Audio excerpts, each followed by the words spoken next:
keluar kerja itu emang nggak malu tuh Kak? Habis dari HRD terus sekarang jualan es gini? Iya, gini Mas, terkadang itu kita harus menurunkan satu ego kita, harus menurunkan satu tingkat ego kita untuk menjadi pribadi yang lebih baik. Kalau dibilang malu, dibilang gengsi, dulu sebelum saya terjun langsung ke sini pernah punya perasaan seperti itu. Tapi balik lagi, kita harus memang bisa menurunkan satu ego kita biar kita bisa bertumbuh lebih baik lagi. Kenapa kita harus berpikiran bahwa kerja itu harus selalu berdasi, bersepatu, berseragam. Padahal kerja seperti ini pun itu juga halal, seperti itu sih. Lumayan ya Mbak ini?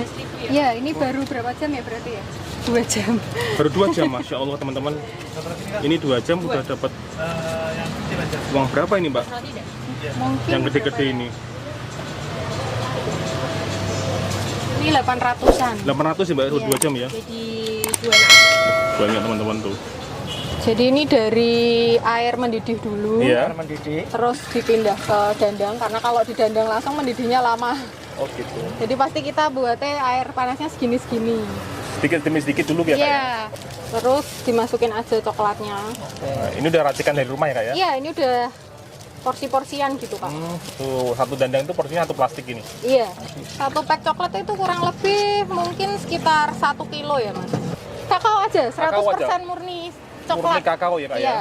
Terus dikasih susu. Susu HT-nya itu berarti 500 mili cair, baru kita kasih Kental SKM. manis. Iya, semua orang suka SKM. Iya. Nggak pakai gula, tambahan gula karena kan di SKM sudah mengandung gula. Bener. Jadinya kita nggak nambahin gula lagi biar nggak terlalu banyak gulanya, jadi nggak terlalu manis Kak. Karena memang after test kami yang tadi tuh kenapa diaduk terus sampai coklatnya larut. Nah kalau kayak gini kan masih ada yang gumpal-gumpal, nanti rasanya nggak terlalu enak. Simpel, cuma 3 bahan aja. Coklat, susu cair, sama SKM, udah itu tok. Sama air jangan lupa. Satu dandang ini tuh berarti 10 liter. 10 liter. Nama saya Vita, usaha saya es coklat Panjang Umur Semarang. Jadi awalnya seperti ini Mas, kenapa bisa merintis usaha ini? Dulunya saya itu bekerja sebagai seorang HRD di salah satu perusahaan food manufacturing di Semarang. Tepatnya kalau teman-teman suka mengkonsumsi mie instan, jinglenya itu adalah titik-titik seleraku. Nah teman-teman pasti kan tahu tuh, erat banget kan jingle itu di telinga teman-teman. Titik-titik itu apa ya Mbak ya? Indomie seleraku. Iya. Berarti kalau boleh diperjelas dulu, kerja di Indomie di bagian apa nih Mbak? Saya dulu HRD 5 tahun di Indofood Food Ingredient Semarang. Lalu awal mulanya saya membuat usaha ini itu sebenarnya karena suami terdampak PHK di bulan Februari tahun ini. Lalu akhirnya mungkin karena tanggung jawab seorang suami sebagai kepala keluarga, sudah daftar ke sana sini untuk mencari perusahaan lagi. Tapi setelah melamar 6-7 perusahaan, Mas Leo cuma sampai tahap akhir, interview dengan general manager aja. Akhirnya yang lolos teman satunya lagi, rival satunya lagi, seperti itu. Akhirnya mungkin memutar otak untuk gimana caranya biar tetap bisa berpenghasilan untuk menghidupi keluarganya. Nah, akhirnya tercetuslah usaha es coklat ini. Ini bikin yang varian apa nih Mbak? Kan kita coklat aja sih Mas. Oh coklat aja? Iya. Yang membedakan harganya apa nih Mbak?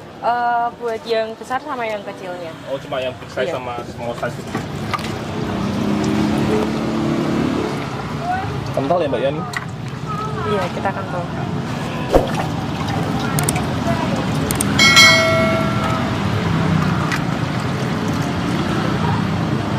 Kalau sehari bisa habis berapa kali dandang gitu? Kadang 3, kadang 2. Paling banyak 3 dandang ini ya Mbak? Iya.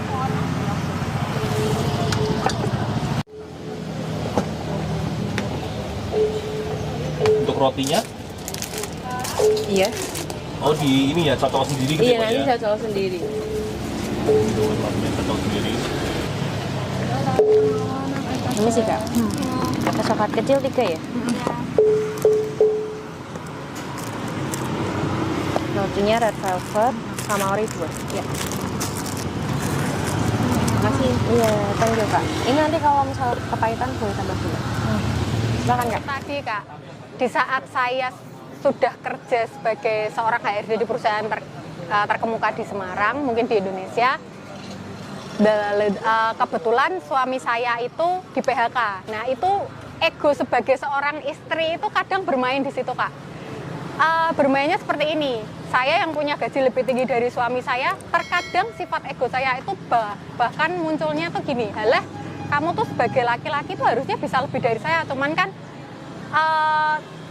kita nggak bisa seperti itu sebagai seorang istri. Nah, saya merasa kayak kok ujian dari Tuhan ketika saya baru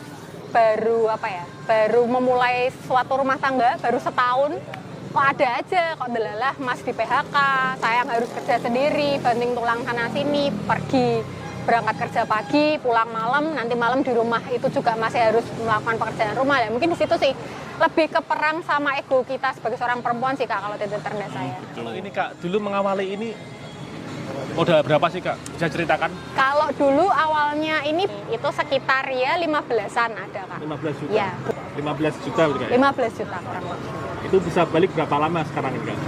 3 hari, 4 harian alhamdulillah. Nah, saya waktu itu malam-malam habis pulang dari kedai nemenin Mas Leo, rekap. Loh Mas, ternyata omsetnya udah segini. Terus itu saya ingat banget itu saya sampai nangis karena pertama kalinya punya usaha yang bertatap muka langsung sama orang. Mas Leo rela jual motornya. Jadi ini loh kok 3-4 hari udah balik modal. Alhamdulillah banget. Terus ini jalan 3 bulan. Jalan 3 bulan alhamdulillah saya udah punya 1 cabang resmi di Kudus. Terus kalau untuk franchise-nya kami ada 5. Sehari berarti udah 40 liter ya. Sehari kemarin 40 liter. Itu 40 liter rekor. Sebelum kemarin 40 berapa liter cup itu berarti itu Kak 40 liter? sekitar kalau 10 liter itu 60-an berarti 46 kali 4 ya. Sekitar 300 lebih. 300 cup ya Kak ya? Iya. Berarti omset sehari berapa Kak? Kalau yang kemarin sampai 40 liter itu 3 sampai 3,5. 3,5 juta ya Kak? Iya. Wah, Masya Allah. Itu omset. Itu cuma dari jam 1 sampai jam 6 sore. 5 jam ya Kak ya? Iya, iya. 3,5 juta? 1 sampai jam 6 sore. Banyak.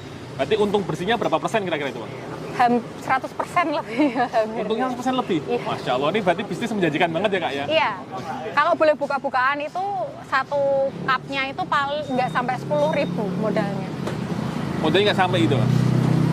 Masya Allah, ini mau bermanfaat banget. Itu bisa dilihat teman-teman, ramai banget di belakang ya, yang antri.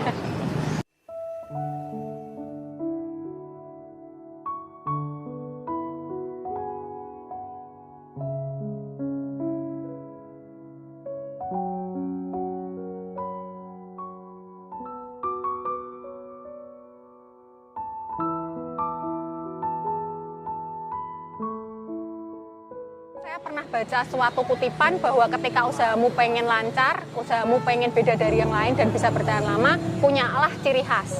Terkadang itu kita harus menurunkan satu ego kita, harus menurunkan 1 tingkat ego kita untuk menjadi pribadi yang lebih baik. Kalau dibilang malu, dibilang gengsi, dulu sebelum saya terjun langsung ke sini pernah punya perasaan seperti itu. Tapi balik lagi, kita harus memang bisa menurunkan 1 ego kita biar kita bisa bertumbuh lebih baik lagi.